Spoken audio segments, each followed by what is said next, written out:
A continuación, expondremos el estudio de brotes y epidemias para la COVID-19.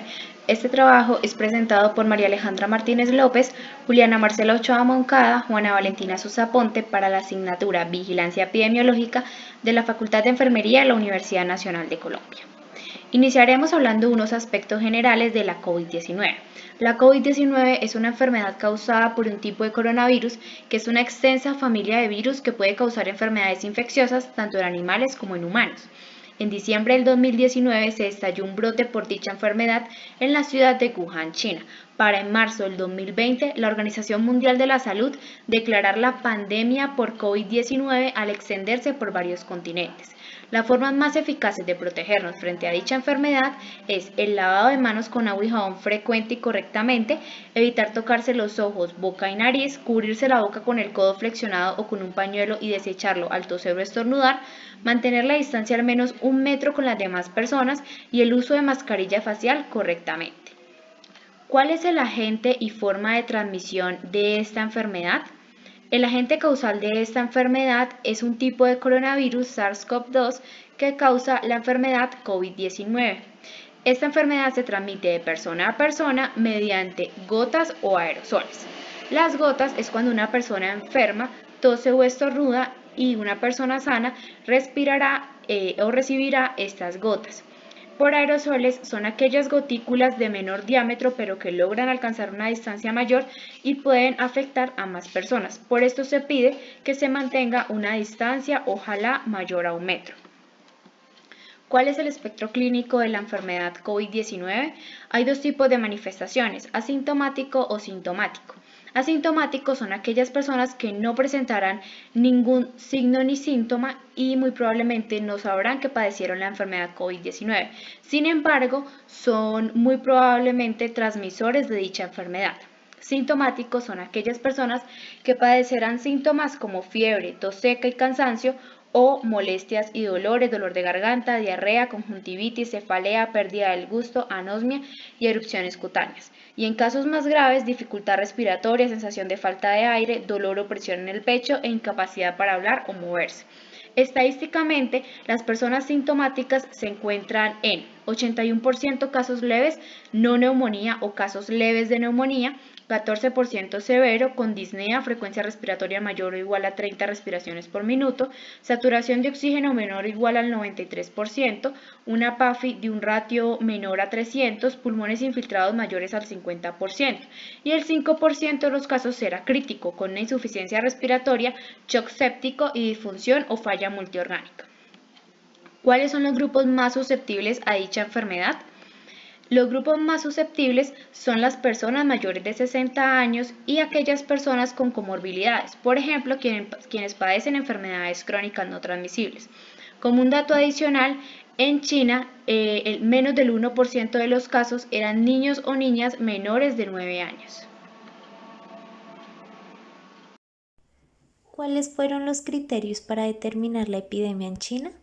En primer lugar, tenemos la detección del primer caso de COVID-19 en Wuhan, puesto que si una comunidad se encuentra libre de una determinada enfermedad, un solo caso puede constituir una epidemia.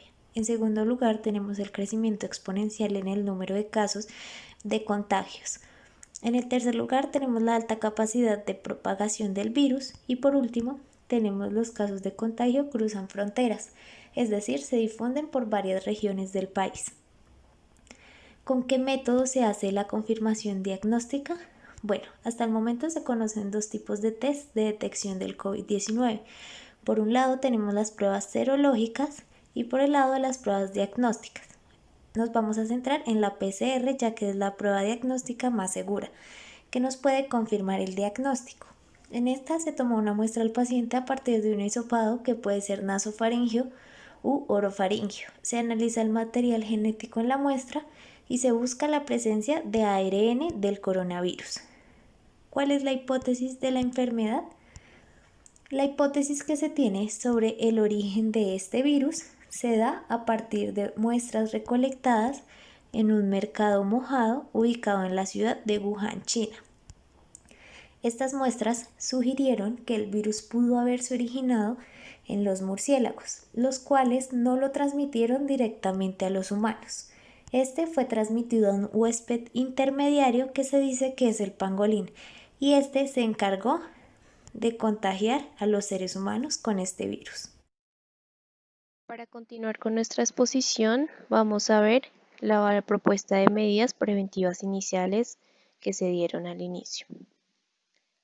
Se hizo un distanciamiento social para poder limitar el contagio entre personas y mitigar la transmisión por gotas o aerosoles.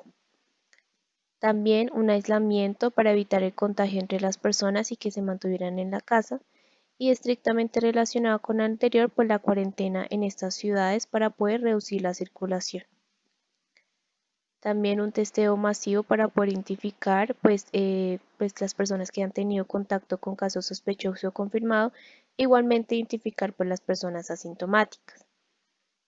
También una restricción de vuelos nacionales e internacionales provenientes pues de las zonas más afectadas. Sin embargo, si una persona viajaba, pues se hace una cuarentena obligatoria de 14 días para mirar un estricto seguimiento. Una localización de cada persona que ha tenido contacto con un caso sospechoso o confirmado. El uso correcto del tapabocas.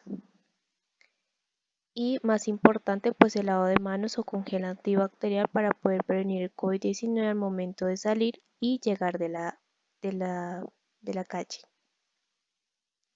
Para finalizar la evaluación de la hipótesis y medidas instauradas que se dieron al inicio. En la hipótesis podemos decir que este tipo de mercados de animales o que estén animales pues están en contacto con otros animales y con los humanos. Además, es ahí mismo donde sacrifican estos animales, quedando residuos como la orina, las heces fecales y la sangre. Me preguntarán cómo limpian este tipo de desechos solo con manguera, o sea, con agua. Y pues no es una técnica adecuada para no propiciar la aparición de nuevos virus o en este caso el COVID-19. Según lo reportado por el documental, más que todo por el investigador Lin Fa-Wan, dice que probablemente el animal intermediario que nos transmitió el virus fue un mamífero. ¿Por qué lo dice? Debido a experiencias con otros virus, que pues ha sido el origen este. Sin embargo, pues hasta la fecha de hoy pues no se sabe ciencia cierta pues cuál es ese origen del SARS-CoV-2. Para todo lo anteriormente mencionado, la Organización Mundial de la Salud envió a un equipo a Wuhan para poder investigar pues este mercado, si fue realmente ahí, si fue en otro, y además en qué parte del mercado pues provino este animal o la causa exacta. En las medidas instauradas iniciales se dieron la clausura del mercado en Wuhan para poder hacer estudios y pues evitar en un futuro la aparición de nuevos virus por este tipo de mercados. También la cuarentena de toda la población en Wuhan para poder evitar la circulación de las personas y la suspensión de vuelos nacionales e internacionales y el centro de transporte dentro y fuera de la ciudad. Muchas gracias, esta fue toda nuestra exposición y estas fueron nuestras referencias.